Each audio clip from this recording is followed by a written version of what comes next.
Right, this is the 1st of December 2022, and it's the maiden trip in the Reliant Rialto 1986 C registration.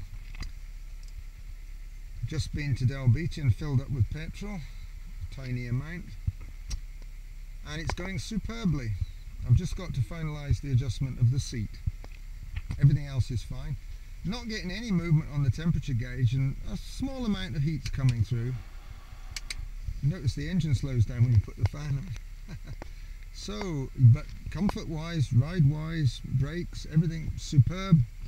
Once I get the seat further back, my knee won't be tending to interfere with this indicator stalk, but so far it's absolutely super. So we'll just take off here and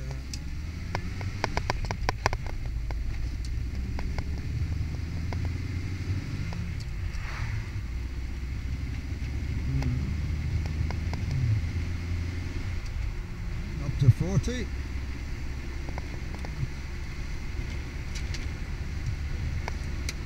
I've got the window slightly open because there's a lot of damp today. But here we are, we're coming up for 50 miles an hour. I hope you can see that.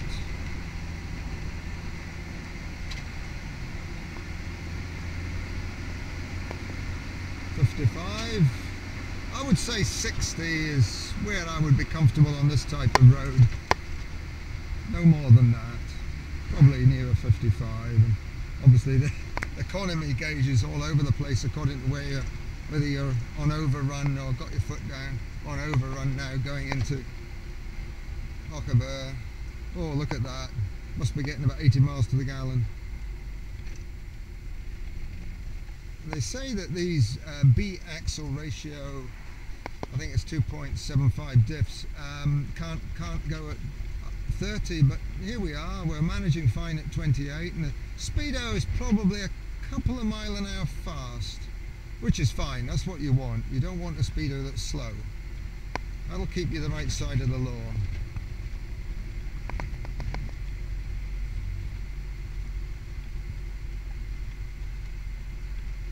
Can't use the radio at the moment because I haven't got suppression on either the ignition or the new alternator. It's just a howling sound. It's nightmarish. So there we are. We didn't have to change down for the built-up area, and got to watch along here. There's some sort of greasy leaf residue in places, and I think with a three-wheeler, got to be a little bit circumspect on these bends.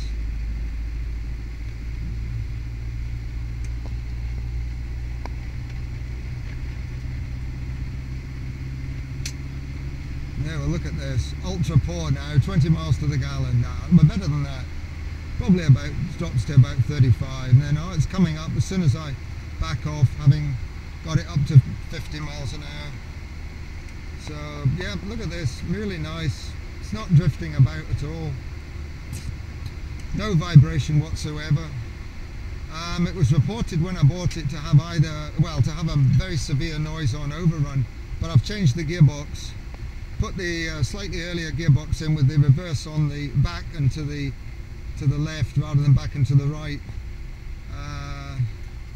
and that's a nice box. I don't know the history of it, but it's a nice box. The other one's bearings were bad. There was actually lift in the output shaft, main shaft, and that probably chattered all over the place. I was worried it was the diff because I found the pinion bearing was oil seal was leaking badly, and I've fixed that.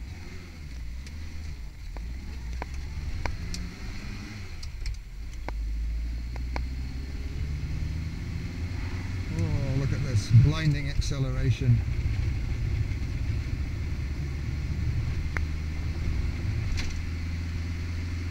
Well, I don't feel intimidated by this much larger A75 traffic.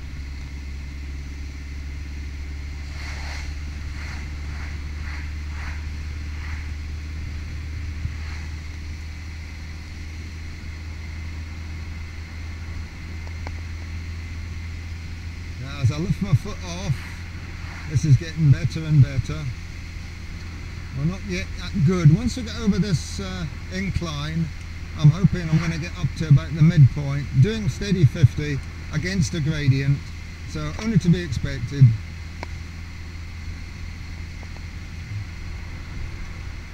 Right, here we go. Oh, look at that.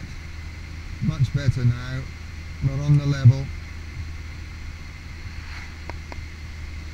It just measures manifold relative vacuum, but it's a good guide.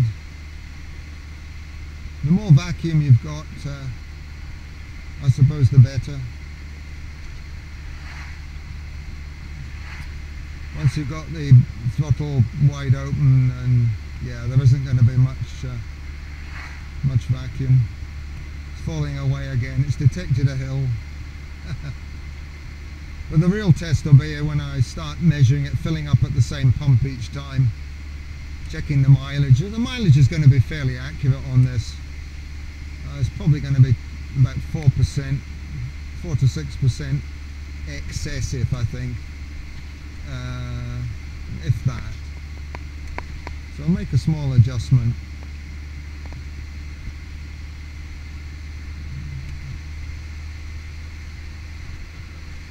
Really enjoyable and surprisingly comfortable, even without the seat as far back as I would like.